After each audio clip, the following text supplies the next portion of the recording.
நீதிமன்ற வழக்குகளால் அரசு வேலை கிடைக்காமல் பாதிக்கப்பட்டுள்ள செவிலியர்கள், ஆசிரியர்களை தமிழக அரசு கவனத்தில் கொண்டு சரி செய்ய வேண்டும் என பாஜக எம்எல்ஏ வானதி சீனிவாசன் வலியுறுத்தியுள்ளார்.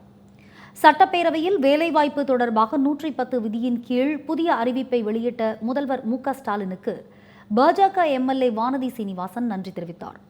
தொடர்ந்து பேரவையில் பேசிய அவர், நாட்டில் உள்ள இளைஞர்கள் வெறுமனே பட்டம் வாங்குபவர்களாக மட்டும் இருக்கக்கூடாது என்பதற்குத்தான் பிரதமர் மோடி முதன்முறையாக திறன் மேம்பாட்டுத்துறை என்று தனியாக கொண்டு வந்தார் என தெரிவித்தார்.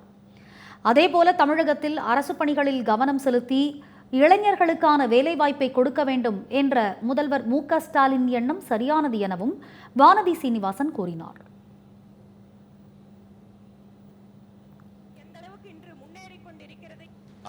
அதிகமாக இளைஞர்களை கொண்டிருக்கக்கூடிய நாடு, உலகத்திலேயே இளையவர்கள் நாடு என்றால் அது இந்தியா தான். அதனால்தான் இந்த இளைஞர்களை வெறுமனே அவங்களுக்கு சர்டிபிகேட் வாங்கக்கூடியவர்களாக இருக்கக்கூடாது, திறன் சார்ந்தவர்களாக மாற்ற வேண்டும் என்பதற்காகத்தான் சுதந்திர இந்தியாவில் முதன்முறையாக ஸ்கில் டெவலப்மெண்ட் மினிஸ்ட்ரி என்ற ஒன்றை தனியாக கொண்டு வந்தவர் பிரதமர் மோடி அவர்கள். அதே போல தனியார் துறையினுடைய வேலை வாய்ப்புகள் எந்த அளவுக்கு இன்று முன்னேறி கொண்டிருக்கிறது என்பதை பார்த்தால் தமிழகம் அதற்கு சிறப்பான ஒரு பங்களிப்பை கொடுத்துக் கொண்டிருக்கிறது.